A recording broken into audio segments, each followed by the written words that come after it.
You seem to be very far away. Okay. So, no, it's okay. So now we'll understand a story, this whole thing with a story. The story is that there is a beautiful town, okay?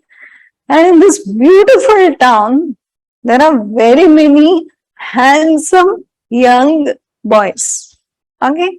Now, suddenly out of the blue, okay, there is a beautiful girl.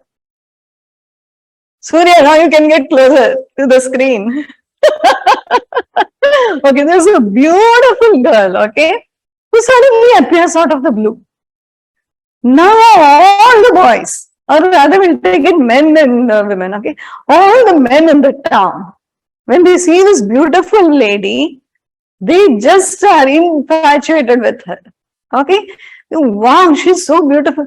They don't even think from where she has appeared. They don't even ask, okay, which village or which town, as we generally ask, in our conversation. No, they are just smitten by her. So they all go and propose to her. There are 300 men who go and propose to this one lady. She says, it's amazing that so many of you are interested in me, but see, practically, I can get married to one. Okay? So I'll put a condition for you all. Okay? There is a Lotus Sutra by Buddha. Okay? By tomorrow, same time, okay, tomorrow, same time, I want all of you to learn it by heart and recite it in front of me. Now, all 300 are excited, but it is so difficult. Imagine na Sanskrit ka kuch hai, suppose. It is so difficult that finally only 10 people, 10 men are able to learn it by heart and recite it. So they come and all of them say it correctly. Now she says, I'm still in difficulty. You all are 10 and I am 1.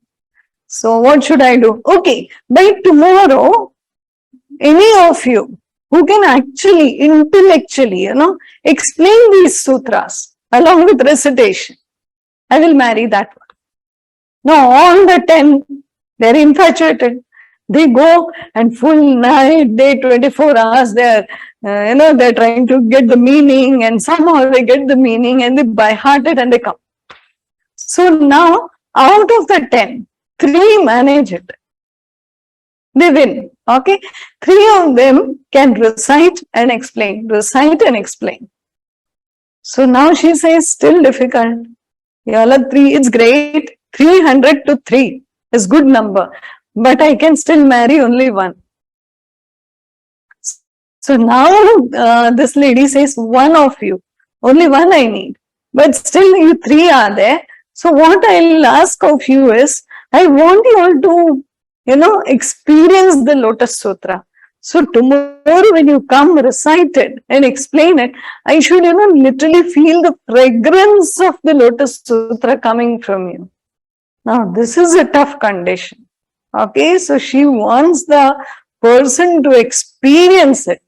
That's the depth in which they have to go. Because she says, see, recitation is by hearting. It's not that difficult. And intellectual explaining, a lot of people can learn it by heart and do it. But I want you to experience it. That means you have to dive into the depths.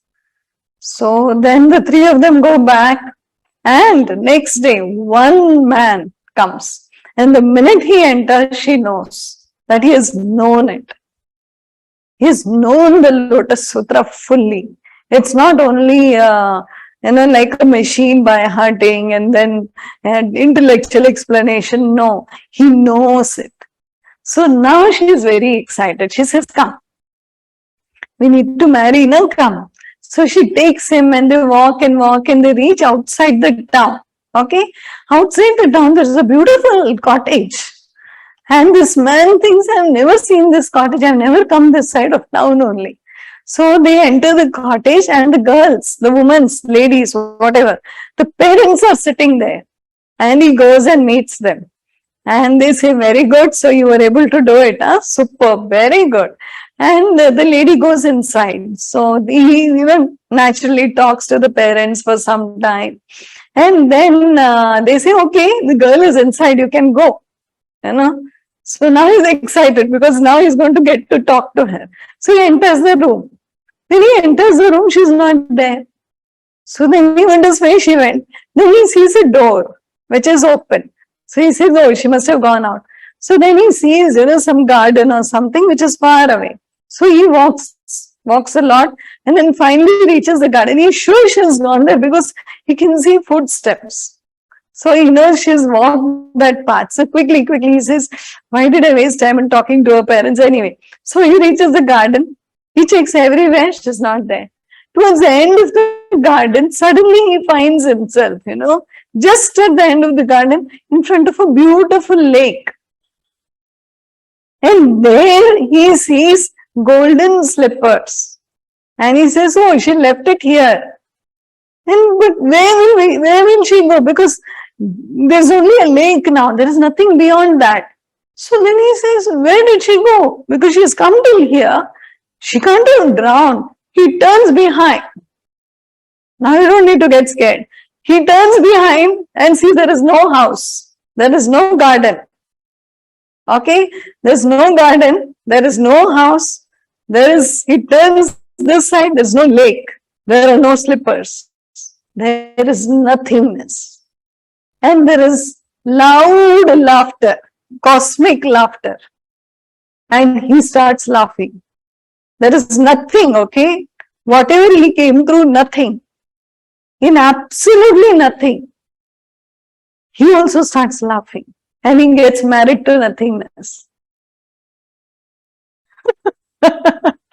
So this is the exciting thing. You're wondering maybe it's a romantic story. No, it's not. This is the journey we need to take. This is the journey we need. So that's why that is where we have to experience that cosmic laughter, where you realize and you are kind of merged into that nothingness. Because there is only nothingness, technically. You have to get into that. We call it oneness also. Okay? Oneness to the point where he reached. But as soon as he laughed and he became one with that laughter, it became nothingness. Because there is no one to come back and tell it's called nothingness. Okay, till the time he was there in the lake and everything disappeared and he experienced that nothingness and he heard the laughter, cosmic laughter, it was oneness. And then it became nothingness because he was also no longer there. So this is the marriage with nothingness. That's all we are seeking. We all have to reach that place where we are one with it. Though we may desire or we may not, eventually we need to reach there only. But a master will take us through this journey very slowly. Just like the lady took. This lady was a master. So she took him, first gave him all this, told to recite, told to explain, and told to experience, then come. And once he was really flowered well, actually, then she took him through the path. It is all step by step. And then she disappeared. And he disappeared too. So for this, it's a journey. Otherwise, the person who suddenly will realize and start laughing will go mad. That's why a guru is needed to guide through this. It's very important. It's very fancy thinking, okay, I want to get into nothingness and this and that. I want to become one with, Paramatma. But this is what it is. That's why they say this life is a cosmic joke. That person who reaches that point starts laughing because he can see the joke. He sees that everything is only names and forms and they are not even there. It's only reflections.